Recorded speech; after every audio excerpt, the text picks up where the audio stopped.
Жарайсыздар. Енді балалар, экранға қарап, ғарышкерлер туралы кішкене мағлұмат алайық.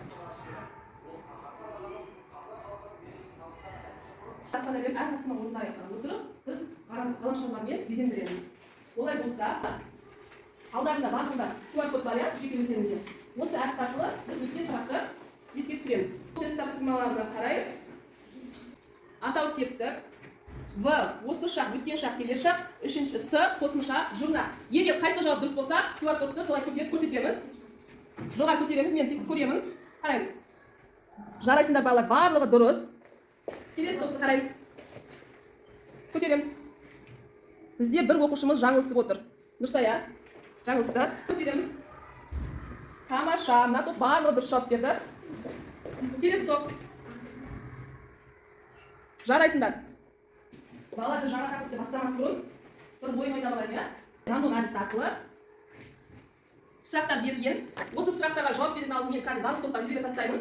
Әр топ қандай саналар, сол сан түскен кезде сол топ оқушылар жауап береді. Мына жерден кез келген бір екеуін аламыз.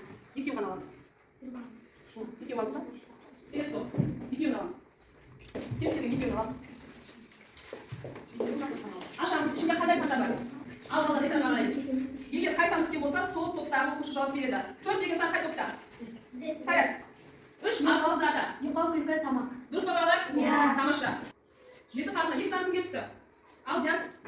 Біріншісі ержігіт, екіншісі сұлу әйел, үшіншісі ақыл білім, төртіншісі жүйрік ат, бесіншісі жирен оқыт, алтыншысы қыран бүркіт, соңғысы жүйрік тазы. Дұрыс па балалар? Тамаша. Бүгінгі біздің тақырыбымыз балалар сан есім.